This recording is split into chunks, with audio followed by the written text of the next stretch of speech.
After the world's biggest nationwide lockdown, lasting more than 2 months, India reopens. This is a supernova moment. This is a particular moment where overnight our business models have changed. Every business model has become a virtual model.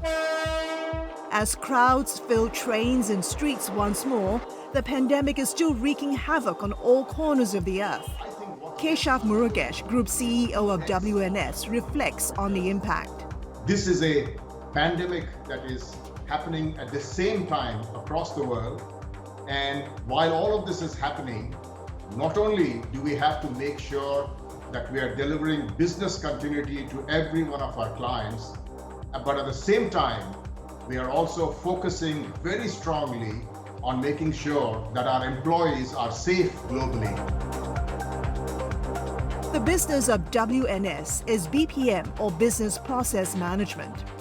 As global outsourcing took off, so did this Mumbai-based company, providing back-office services such as finance, accounting, human resources to giants like Air France, KLM, and Avon. To cope with the lockdown, Murugesh, who chaired IT industry body NASSCOM earlier in the year, took the lead in the biggest move of computers ever in history. Is it true you helped to orchestrate the movement of some 2.5 million laptops and desktops from offices to homes? Yes, Christina, this was a complex situation. In India, as you know, 65% of WNS's 44,000 employees actually work. And therefore, what we had to do really was to first and foremost create safety protocols for every one of our employees. Then behind the scenes, start working with the government in terms of, first of all, ensuring that we were declared an essential services. Thereafter, working on risk mitigation strategies with every one of our employees, and then start the logistical kind of work of moving large numbers of desktops. For us, it was 28,000 desktops in India. But for the industry in India, it was actually moving close to 3.5 million desktops to home. And I can tell you, in a week, we had done it extremely well.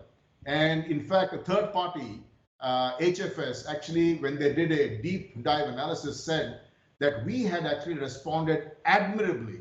And in a week, we had already moved 92% of desktops home. And WNS itself, I'm proud to say, had already moved 100% of desktops home. So lots of coordination, lots of work behind the scenes, and lots of digital kind of assets coming into play. Correct me if I'm wrong, Keshav, but these computers that you move, they contain highly sensitive information of your clients. What was involved trying to protect? What was the security behind it involved in the shift? Interestingly, Christine, first of all, I must say that what we actually do is to run very complex business processes for clients across the globe, whether they are in the BFSI segment or healthcare segment, logistics, airlines, travel, whatever you're familiar with. But the reality is, one of the beautiful things of what we do is we never actually transfer the information onto the desktops, in India or any one of our locations. We actually work on the information lying with them on their servers, leveraging Citrix technology and other technology as well. But for us, when we moved these desktops, it meant we had to loosen some of the controls. It meant we had to reach into discussions with every one of our clients, help them understand what the nature of the change was going to be, co-create work from home solutions with them. And then once the desktops reached home and were lit up, we then tightened all those controls, including cybersecurity controls. And while we worked very partner-like in the short term with them in terms of, allowing them relaxations in terms of payment terms, in terms of some short-term discounts, and in terms of also, just making sure that we were not overbearing in terms of contracts, they worked with us also to make sure that some of these requirements, particularly around operational risk and cyber risk, were jointly handled, as a result of which Lights were on. We've had no issues at all. And in fact, I would say that we have delivered this model very successfully. The pandemic itself has impacted your fourth quarter revenue ending March. And for fiscal 2021, you've actually announced there'll be further financial impact. So you've decided not to issue any annual guidance. At what point do you hope to get some visibility? If one looked at the current situation, I think actually it's a pause for the business, because if you look at WNS's numbers coming into April, we're actually coming in with a very strong financial year, fiscal 2020. The last 15 days of the quarter had some impact because of the pandemic, but overall, for 4 years now, WNS has delivered double-digit growth rates, very strong profitability, and just prior to the pandemic, our stock price was again at a lifetime high of $75.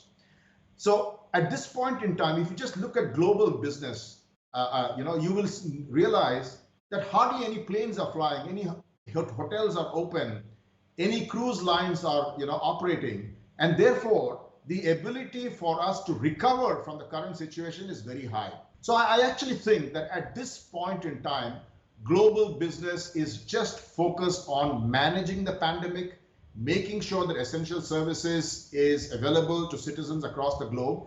And over the next few months, as we are able to deal with all of this and volumes start increasing, this particular pause that WNS is seeing will transform to one of significant growth. I'm absolutely certain that when we come out of this over the next few months, it will be very positive, but I can't predict how long this pandemic will go on for. So in short, you will be profitable this fiscal 2021. You are confident of that? We expect to be, yes. You've also deferred promotions, increments. What's the likelihood of you having to lay off staff? First thing I must mention is very recently, we actually paid out bonuses for last year to all our employees. So that's the good news. For the short term, we've said, we will defer some of these things like increments and the promotions. Right now, our focus is to hold on to all our people, avoid any kind of reductions in compensations, at least for the medium term, and actually play this out for some time. I don't expect at this point in time that there will be reductions. We may not be hiring new people, at least in the short term, but I don't think that we will want to waste this crisis. We will want to make the most of it by leveraging great people who have served us over the years.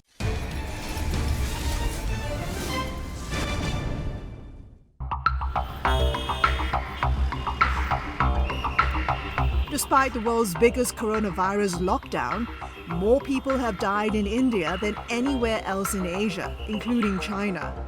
Though infections are still rising, the country is lifting restrictions to revive the economy. As CEO of one of the leading BPM companies listed on the New York Stock Exchange, how do you see the recovery? What sort of business scenarios have you planned out? At this point in time, the worst is more or less behind us. We're starting to see, countries wanting to open up. We're starting to see companies start taking baby steps. We have seen China actually now get aggressive in terms of the supply chain, the ports opening up, and then forcing other ports to open up as well. So we actually think that this pandemic, while it will create short-term problems for the world because unemployment across the globe will increase in the short term, it will also enable us to first and foremost hire new qualified people near shore and onshore to blend into our business model.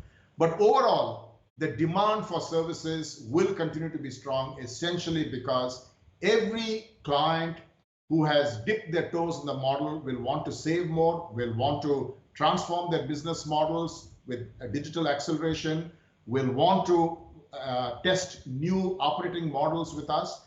And anyone who has not tested this model till now will now appreciate how well companies like WNS actually managed such a global crisis and will therefore want to be our partners and create a very strong, resilient program for themselves long term. So gut feel, by the end of the year, do you think we'll see a recovery? I think so. I'm a bull, Christine. I think over the next, this year is a difficult year, but thereafter the world will not be the same. Things will change. People will come back. People will start spending. Planes will start flying again, and we will have some kind of a vaccine for this particular disease. So I'm pretty certain that over a period of time, humankind has always been very resilient and will continue to be so. What will the new normal look like post-COVID? What will BP or BPM demand look like? Digital acceleration. It will be all about new models of engagement. It will be all about making sure that managing safety of your employees as well as keeping the lights on are enmeshed together. And it will also mean higher levels of cybersecurity. And finally, Keshav, your leadership is now being tested during this time. How will you lead WNS and your 44,000 global employees out of this crisis? I think the future business models will ensure that every leader has to be focused on turning around, lead with, models of resilience, making sure that, there is solid resolve, and more importantly, making sure that, you are all the time reinventing yourself and your company and driving profitability and great culture in your company. So I think that's what I'll be focused on as well. Keshav, thank you so much for joining us. Please be safe and healthy during this time. Thank you, Christine, and I wish you and all your colleagues the same as well.